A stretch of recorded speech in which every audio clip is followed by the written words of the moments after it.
Hello and welcome everybody to the 706 podcast. If it's your first time listening, here's the idea. One of us presents a movie and the other three of us weighs in. Does it belong in our personal canon of the 706 greatest movies of all time? My name's Connor. I'm your host for today. I brought in a movie by the name of Double Indemnity. This is a 1944 noir suspense film directed by Billy Wilder. It's a universal big Hollywood picture from the Golden Age. And here's what it's about. Fred McMurray is an insurance salesman who gets involved with the dangerous dame, Barbara Stanwyck. They become involved. They plot to kill her husband and make a huge amount of money off the Double Indemnity life insurance policy they've taken out on his life. The rest of the film is mostly spent by our insurance salesman, Walter Neff, trying to extricate himself from this dangerous situation that he's gotten himself in. Meanwhile, he has to deal with his friend and fellow insurance worker, that is a claims manager who's investigating the case. And this is the immortal Edward G. Robinson, who sort of plays a detective who's kind of tracking him down. So that's the general concept. I've seen this movie twice before. This is my third time watching, but I'd like to hear from all of you. So why don't you introduce yourselves? Okay. There's Tony. How about Anthony? Anthony. Kirk. You at least say hi to the audience, Anthony. Hey, folks, this is Kirk. You can catch me at Big Frames Deluxe. We're having a 50% off sale. Oh, shit. I'm not supposed to shill on this program. Sorry, guys. Go ahead. So I'd just like to hear your guys' first impressions. I can go. Yeah, sure, Tony. Go ahead. By first impressions, you mean worst impressions, because no, it was great. I'd seen it once before, and for whatever reason, it hadn't stuck with me. I didn't remember it that well. So it was almost like seeing it for the first time this time. But I watched it with my brother and my girlfriend, because my brother and I had watched several of the Billy Wilder movies in the past, and we'd enjoyed it. I thought, okay, this is fun. And I got to say, this is such a good, to show people, I mean, we've watched a number of things, but to show people who don't watch a ton of older movies, this is such a fantastic gateway. I put this in the Psycho Rear Window level for me of just it's so accessible, it's so fun, it's so exciting. It just works really well. I mean, it's just such a great thriller. It's just the script is so tight, the dialogue just pops in that 1940s way, just the flirting and the jokes and the escalating tension and just the comic beats. I mean, it just rips from start to finish. And I love Edward G. Robinson. He's delightful. I love who plays the man on the train, the witness. I don't know who plays him. I forget his name, unfortunately. The guy with the cowboy hat. Character actor who plays kind of the hick sort of guy. He's fantastic. He's so fun, and his little role, and just there's so many great moments of direction. I'm a Medford man. We take our time making decisions. That's a great detail. He's just obsessed with his hometown. He's always bringing up his hometown, and he's really proud of it. And I love it.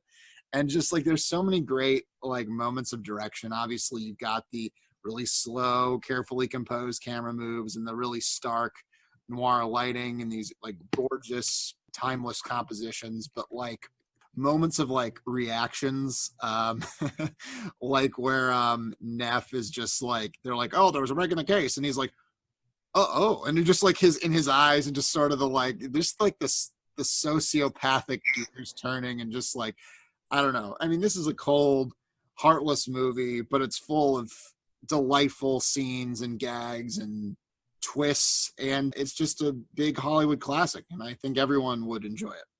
Who's next? Maybe Anthony, you want to weigh in? First impressions, Is this your first time seeing it?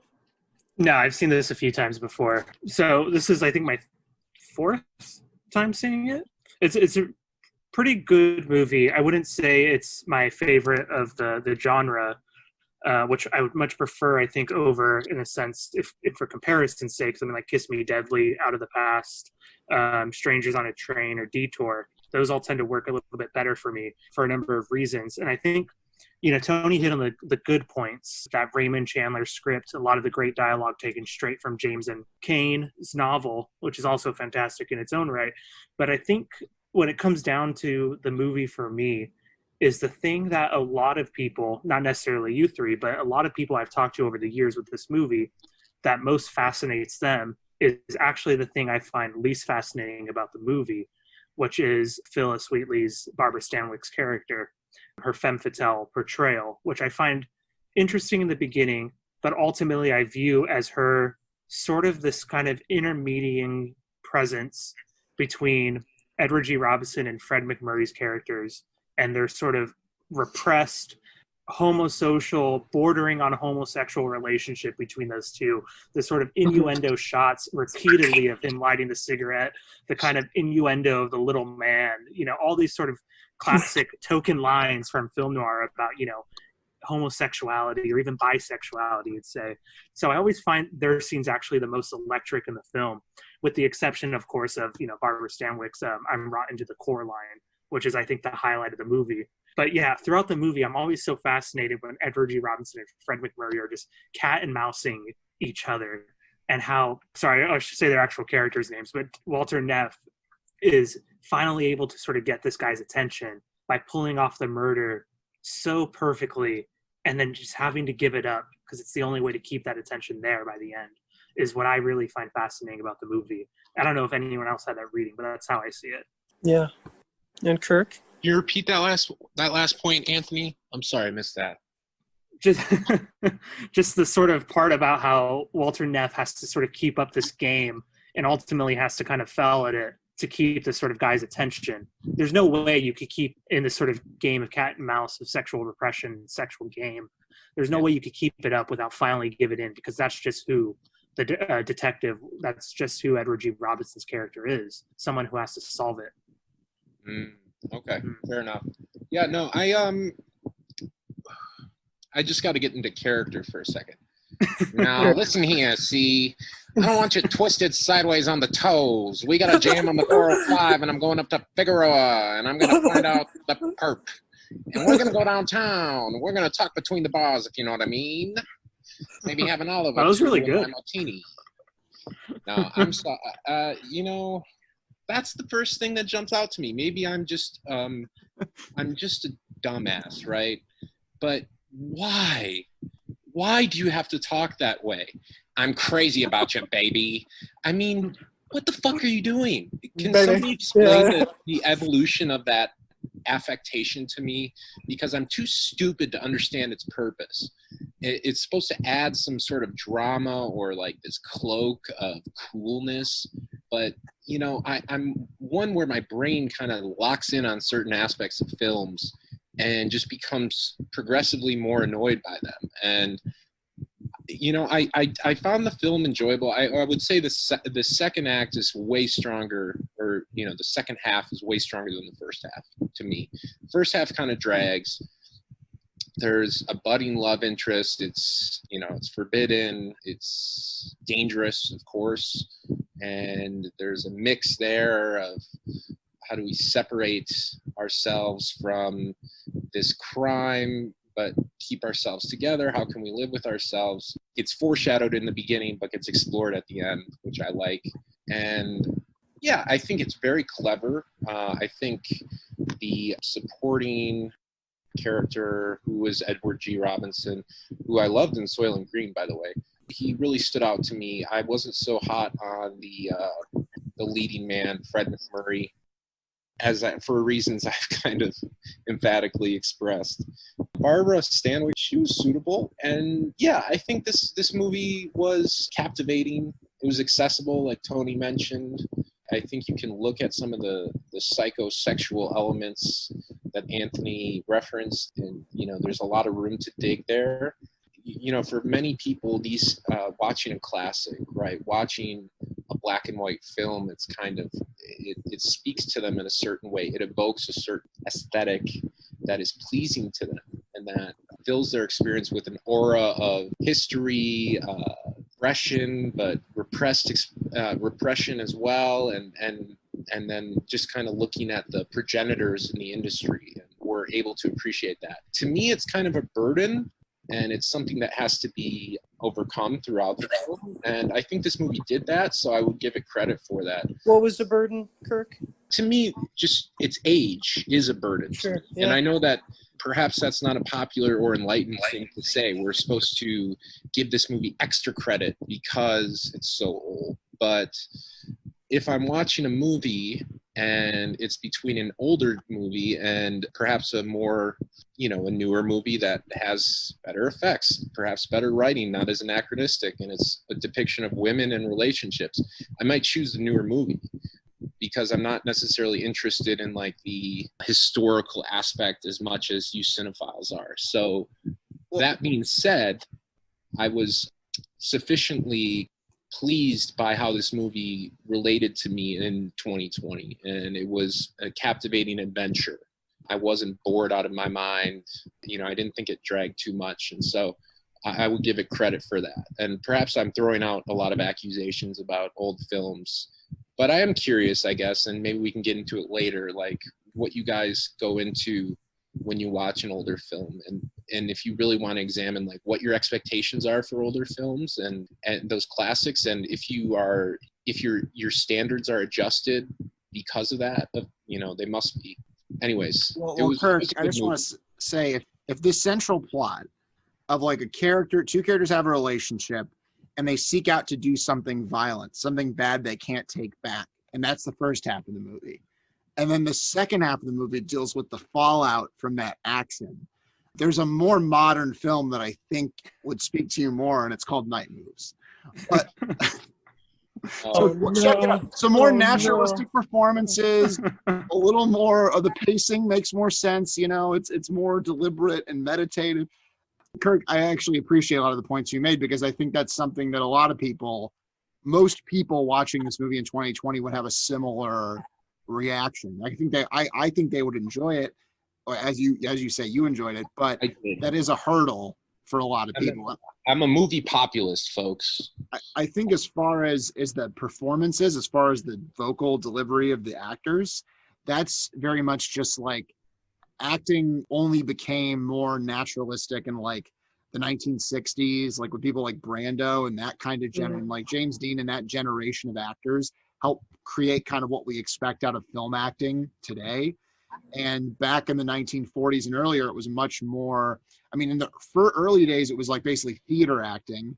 And then as a few decades of cinema went along, it was informed by prior film performances. So there was sort of a stock kind of film acting style. Like, I don't think people actually spoke like this conversationally in the 1940s. It's sort of like you went to the movies and you expected like to hear people talk a certain way because that's just how it is. And I would compare it to watching a movie from the 1940s or watching, let's say, a Japanese film or something, or a movie from a context you're not immersed in already. It's a bit like eating at a restaurant from a country that you're not familiar with. Let's say you're someone who's never eaten Indian food. You've never tried Indian food and you go to an Indian restaurant. It's going to be very alien to you and it might be a bit of an acquired taste. But if you've been to a number of Indian restaurants, you have something of an idea of what to expect and you grow to appreciate it for what it is. Or you just don't like it, which is fine too. But it's an acquired taste. The problem with that, though, is I don't have the same criticism of movies like A Shop Around the Corner or Rear Window or It's a Wonderful Life. Like, I don't have those same criticisms. I think it was just laid on super thick. Is it because it's like a detective, like a noir detective drama? It's written in a certain language called Chandlerese, right? That's what's kind of so weird about this movie. It's, based on this book by James M. Cain, we got, so we have these kind of three big writers of kind of crime fiction who end up being kind of providing all the fodder for all the movies that we now think of as noir, right? All these crime films, all the movies with Humphrey Bogart where he plays Sam Spade or Philip Marlowe, right? So James M. Cain is kind of one of the lesser ones. He's a little bit more down to earth. But what's so weird is, Billy Wilder took the idea for the book or the rights to the book and then had Raymond Chandler like rewrite it basically, right? And so he has a very particular idiom. And in some places, everyone kind of seems to speak a little bit in his exact voice, right? Which is lots of these similes and this trademark kind of narration that we've seen in some Philip Marlowe stories. So it is very thick. I think it's beyond. I mean, it's very much of a genre or of a type, and it'd be recognizable for those who knew the books. And yeah, no, I think it is very heightened and extreme, and it's trying to entice you with metaphors and this kind of thing. But I think, yeah, this kind of overwhelming, I don't know, feel of it. I don't know what I think really what it really nails. I mean, there's so many things that you guys have mentioned and touched on, but if I can just take it in a certain direction, one thing I think it nails, right, is this machismo, right? We're familiar from a kind of the Bogart movies. Our Neff character, while he's an insurance salesman and not necessarily such a hard-boiled guy, he has this very macho aspect. There's all of this kind of domination, kind of man-on-man domination that kind of goes on. And the sort of the verbal display is kind of part of that. And there's this constant competition with words and repartee. And that to me is what makes the ending so impactful, because the bullshit kind of stops, there at that ending. And things are communicated merely with gestures. And it sort of adds in suddenly the kind of this hyper-masculine competition is kind of like taken away at the end. Whereas that the very simple gesture of Edward G. Robinson, right, giving him one of his self-lighting matches, which is this continuous motif that Neff gives his friend Keyes, the sort of detective character, these self-lighting matches, which is kind of, it seems for them, it's this kind of gesture of love. It's the only way they can kind of say, Neff will sarcastically say, "I love you too," or whatever. But in that moment, it becomes very real. It was love that was betrayed. And that's why, yeah, I think as Anthony already pointed out, right, that's one particular reading of this movie about the relationship between those two, which was not originally the book. It was sort of, added for the film. And I think Billy Wilder has quipped about this, that this really is a love story between these two characters, right? It's not between, Barbara Stanwyck and Fred McMurray. But one other thing that I'd bring up, anyone can let loose if they have any particular way they want to take the conversation. I just wanted to mention those things, like some of the things that Kirk mentioned and Anthony mentioned. But one thing I think that's worth talking about is not really the writing or the acting, but more kind of the filmmaking.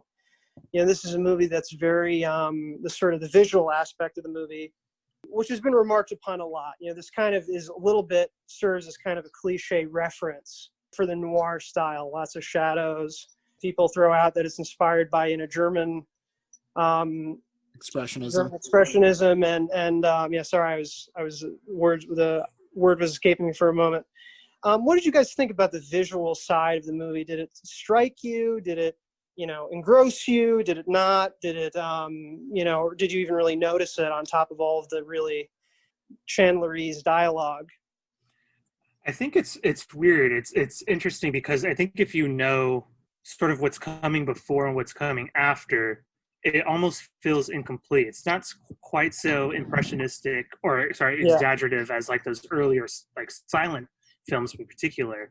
And afterward, film noir definitely becomes much more stereotypically built and derived in the shadows. So I think on its own, I almost feel like unless you're expecting some of it, you might notice some elements in some parts, but it's not going to be as obtuse, at least for, I would guess. I don't know if that's feels true toned down for a lot of people. Some others, Yeah, and I'll just say, too, one other thing, Kirk, about some of the accents is, what Tony was saying is right, is, some of the theatrical elements and the sort of accents that have since disappeared from American acting and American popular speech. But also there's a technological point. The sort of like mics and systems that they were using often exaggerated and also pitched up some of their voices a little bit more. So their accents are also a little bit exaggerated because of the technology at the time. And it's not quite as obvious in something like Shop Around the Corner, because if you spoke slowly enough and with a certain cadence like Jimmy Stewart and those actors had, you could often get away with it. But when you brought in like faster paced dialogue, especially when you brought in music, that became an issue. Thank you for that explanation. Yeah, I think that as far as the visuals are concerned, I mean, I alluded to them a little bit earlier, but I appreciate what Anthony said about this being the template that went on to kind of become an archetype or a stereotype and was exaggerated, because I didn't quite know that. I didn't know where this fell in kind of the noir chronology. But I think that makes a lot of sense, because I think that like when you go back to the source of a kind of a trope like this, for lack of a better word, you can see what it originally signified. You know what I mean? Like if we were to watch a modern movie that's an homage to this kind of movie, we see it in that context, like, oh, it's a neo-noir. Oh, it's like, it's in the style of an older movie. They made it like this because they like these movies, right? But when you actually go back, Sin City. Sure, I haven't seen Sin Yeah. City, but I can imagine from what I've seen, the clips or whatever. Yeah. But there's like countless, or The Man Who Wasn't There by the Coen brothers or something like that. Yeah. But when you watch a movie like this, you can see kind of what that was originally supposed to feel. You can rediscover the kind of the emotion that was supposed to convey. I think there's something very, very kind of erotically charged about the use of shadow, something very much like what's hidden and what's revealed. And there's something maybe you can't quite see. And there's something very tantalizing about, like, the forbidden fruit, you know, which I think is thematically very appropriate, you know, with the idea of like the classic story of like, we're going to do the bad thing for the reward. And I think that the shadows, it also plays on like the light and dark of the human soul. So it's a very literalistic kind of way of putting you in that mental space. And I think that it's very sensual and erotic as well in a way, because obviously, you know, you weren't going to be having, you know, sex scenes in a movie at this time, really, not even really alluded to. So I think it fills all those functions, I think. Yeah, interesting you say that, Tony, just as a side note that, I mean, this movie was very much kind of hamstrung, you know, in comparison to the book, you know, by the kind of Hays Code. And you don't even see a dead body in it. At the same time as there's lots of kind of sexual innuendo and sort of, but it's all kind of innuendo and sort of, I find it cool for that, right? It's kind of interesting how it sort of gets around it. Yeah, I mean, the flirting is very, you know, it's pretty like spicy at times, you know, and like, Yeah. Barbara Stanwyck enters. Speed limit in the state is 45 miles per hour. Yeah. I love that scene. It does have one of my favorite like stylistic like film noir lines of all time, which is very early on, and it's from the book, which is I did it for I did it for the woman and I did it for the money, but I didn't get the money and I didn't get the woman. Yeah. It's like the most like basic line, but the way he sells it works for me anyway. That's like that opening narration becomes kind of that monologue, you know, becomes kind of like quintessential noir cadence. You know, it almost makes you laugh. You know. My favorite line is they'll hang you as sure as 10 dimes by $1. Just something about that. Just I know, yeah, it's so unnecessary. It's so unnecessary. But you know, Kirk, there's a movie that actually like stylistically or story-wise built off from this from the 80s called Body Heat. I feel like you would like that one much more. It is a very good movie in its own right, but it sort of like uses Double Indemnity to its sort of basic capacity to start. It's with William Hurt and I can't remember the actress's name. Better Than Night Moves. I believe there's also a remake of the movie. No, I was just going to say that the vacuum cleaner vagina euphemism was great. She said, "That's fresh." He's like, "Can I buy it at the store 3 times a day?" Or I don't know what he said. It kind of flies out of my head too, I have to say, Kurt. There's a lot of like lines that were like snappy and good when you hear them. Like, I can't remember.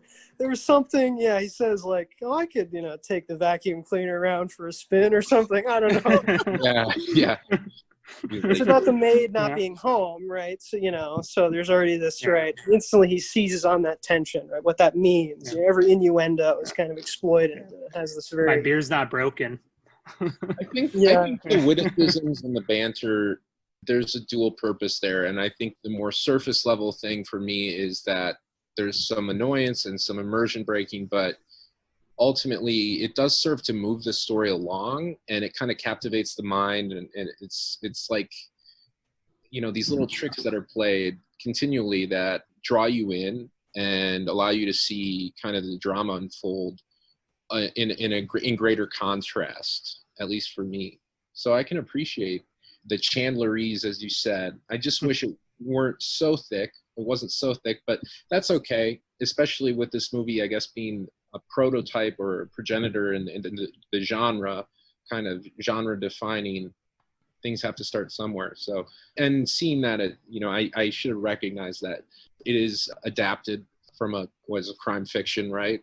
Obviously that carries with its own provenance. So I can appreciate that. So it actually, what it reminds me of, going over what some of these lines, is when we talked about The Social Network, because we talk about like Sorkinese, and I kind of feel like when people watch that movie or other like Aaron Sorkin material decades down the line, that dialogue is going to sound to them perhaps the way this sounds to us now, like kind of comical, like when Army Hammer says, I'm 200 pounds, 6'5", and there's two of me. Like that, like lines like that, where it's like, Yeah. well, like it's very snappy and funny, but it's also a little bit corny, or maybe it will seem more so that way in the future.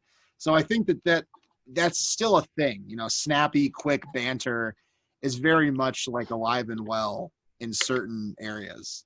Sorkin, I think, Well, like there's inspired by classic movies too, and kind of Oh, we definitely love this stuff. Hollywood repartee.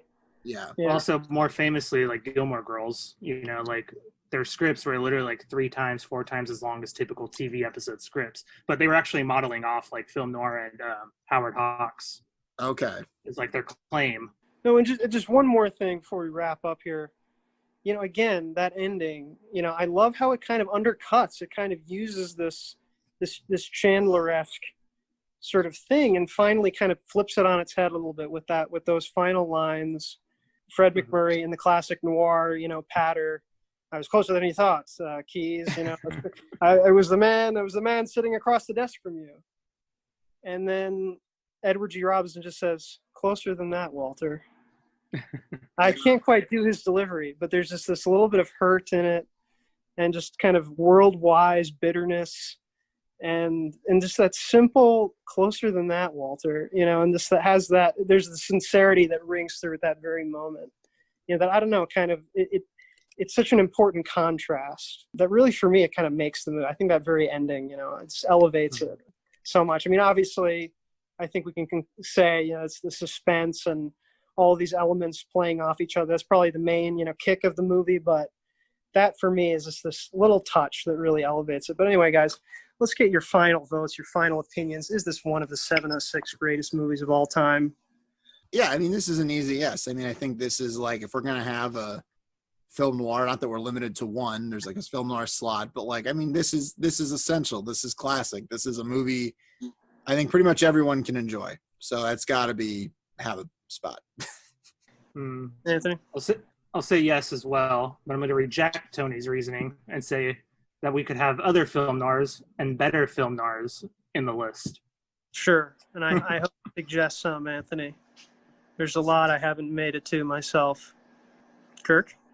Well. The lame duck weighs in. I will say, I will give it a, you know, I'll round it out. I always kind of go back and forth between did I truly enjoy this movie or am I impressed with it as I would be impressed by piece in the Louvre? You know what I mean? Sure. I want to look at it. Would I want to explore it more?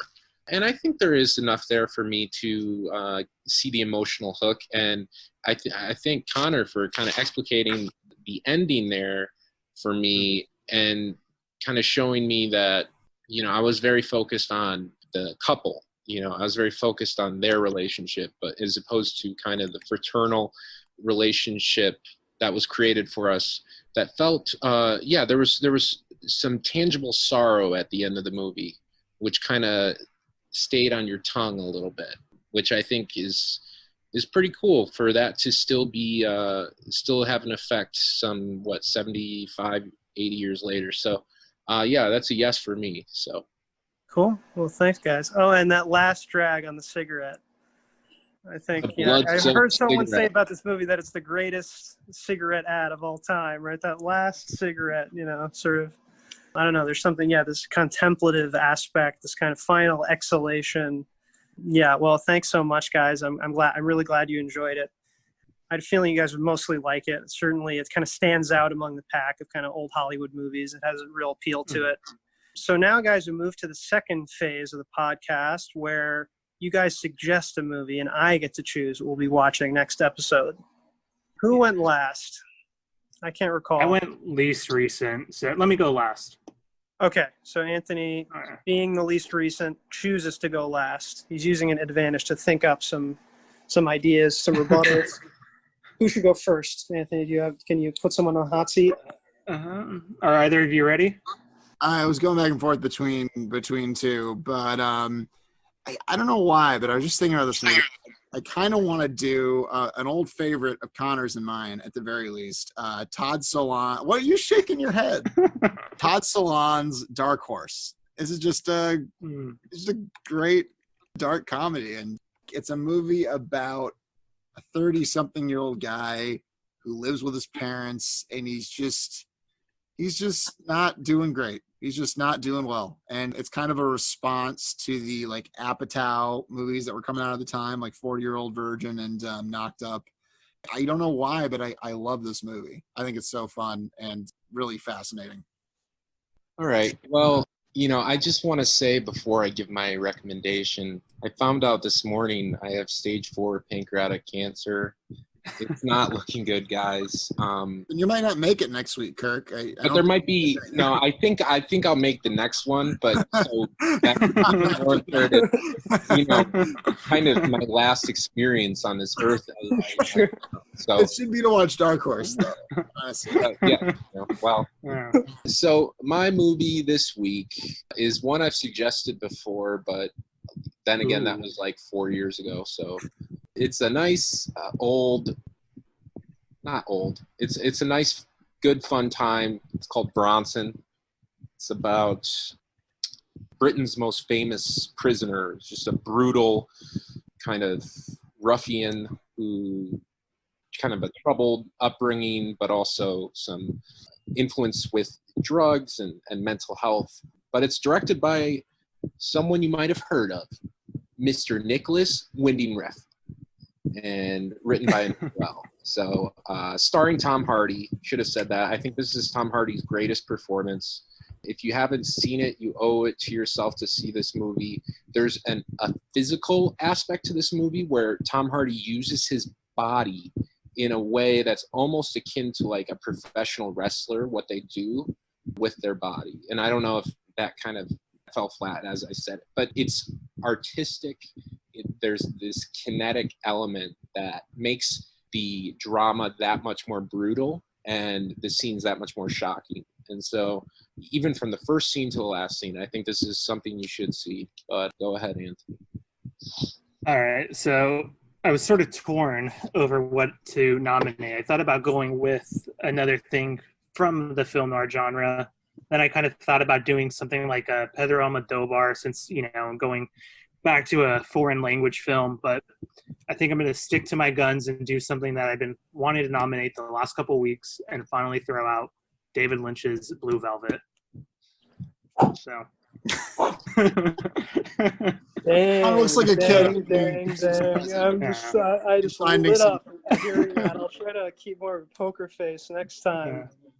Well, you know what? Tony last time had the greatest, reaction to my nomination. So you never expect anything. Okay, guys, this is tough. Tony and I share a kind of history with Dark Horse. We get some rebuttals. He's just yes. Sorry, I'm having some remarks. Oh, I thought to set up the rebuttals to let you know, guys, where you stand, right? So we have history with Dark Horse. Definitely, it's a movie that sticks in my mind. It has some problems. I guess maybe it's kind of a personal fave. I'm not sure. Will it stack up when I revisit it? I don't know. Anthony, just obviously, you could tell from my expression, I'm fascinated by Blue Velvet. And Kirk, I think I've already seen the trailer for this movie where Tom Hardy plays the twins. And I don't know. I'm not sure if I want to watch it. You guys remember that one? That's a different movie. I was just kidding. That's legend. I reviewed that movie. They literally copied and pasted one review to make it look like someone gave it 4 stars. No, they it was a 2-star review. In the heads yeah, Tom Hardy's to make it look like it had been 4. It was very much better than Legends. Yeah, no, I know. I'm just messing with you. I have to say, it was the first image that popped into my mind was the trailer for that movie. But anyway, no, I'm sorry, Kirk. Let's hear some rebuttals, guys. All right. Well, first of all, after Kirk's reaction here, I'm shocked that he's picking Orson Welles' silent film, Too Much Johnson. I mean, that's very highfalutin. That's very highbrow. I applaud the choice. I think we'll lose some audience members. Okay. I don't have one for Anthony, so I'm going to quit while I'm ahead. I could have pulled something out of my ass. I don't know. Tony, if you're going to Dane Cook my bit, you should do it right.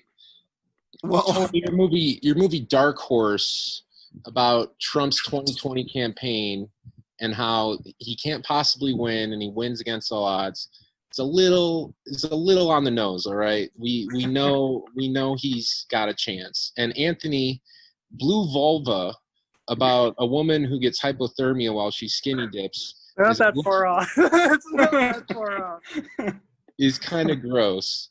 I think Bronson, you actually get to see, funnily enough, you get to see Bronson's Johnson in this movie.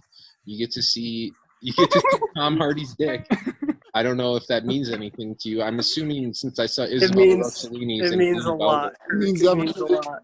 I'm assuming you see Isabel Rossellini, you see the world, but yeah, and being a Lynch film. But yeah, I like my choice, but maybe it's not the right time. Who knows?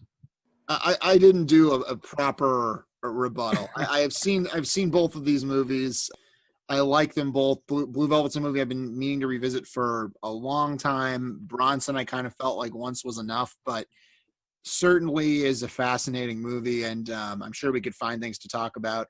I just think I would advocate for Dark Horse just in that I think it's a movie that is like, it's so fun and so accessible, but also contains these multitudes of like darkness and character depth and I feel like it's a movie that will only have grown more relevant since I last watched it. I don't know if that's true, but I'm convinced I will see more in it now than I did when I first saw it. But it's a movie that I think we can all see something of ourselves in. Is this a Todd Solondz one that Philip Seymour Hoffman is in? No, he is not. No. I think Happiness is the only one he's in. Happiness. Christopher Walken. I know that one. Christopher Walken. Oh, okay. For Kirk. Yeah, there you go. Yeah. Another guest appearance. Yeah. I think Kirk, you recommended Bronson to me once when I was hosting, so I applaud the bringing it up again and attempting to renegotiate it. You know, Stand so by your that's man. yeah, it's a few points in your favor. But I just did a quick Google search, and Dana Schwartz has not tweeted about Blue Velvet at all. So if Tony would still like her on the podcast, this is our best shot. Yeah, I think it's Blue Velvet time. I think it's David Lynch time. It kind of speaks for itself, doesn't it? Okay. This is really tough. These are all standout dorm room classics. Yeah. Blue Velvet, the highest falutin, but it also has that dorm room fucked up appeal. This is very tough. I'm having a really hard time choosing. Blue Velvet. I thought you were going to go with Kirk. I thought you were going to pull a Gordon Ramsay on me and flip it. I can't say I blame you, Connor. I would have done the same thing. I would have picked Blue Velvet of those three. Yeah, I know. I guess for now we're going kind of in the direction of Todd Solondz is very cool because he's not talked about a lot recently. I think there's something about him that's kind of maybe his zeitgeist has passed. Mm-hmm. I would definitely like to revisit his one of his movies on the podcast. I'm really curious about it. But I wonder if he was more popular, I wonder if he would be canceled type thing. Yeah, some I guess of the subject matter is definitely hard. It's really hard to find Happiness, actually. I think it's a little too it's a little too edgy. You know what I mean? Yeah. So it hasn't been canceled. Well, Armand White loves him, so I love him too. I think he's brilliant. Yeah. But yeah. And Bronson is definitely on my list, Kirk. I'm sorry to do it short shrift or have it get twice rejected. It's nothing. Just keep pulling it. Every week you suggest Bronson, and sooner or later it'll I get it, folks. Better luck next time. Loud and clear. But no, sorry, Blue Velvet was just too strong. I was just thinking about it. It just entered my subconscious mind the other day. It arose as if in a dream. So I think it's destined that we have to watch Blue Velvet next week. It's going to be quite a ride, folks. It's quite a movie, quite a harrowing experience. But I hope to see you there or have you there for the next episode of the 706 podcast. I'll have what she's having.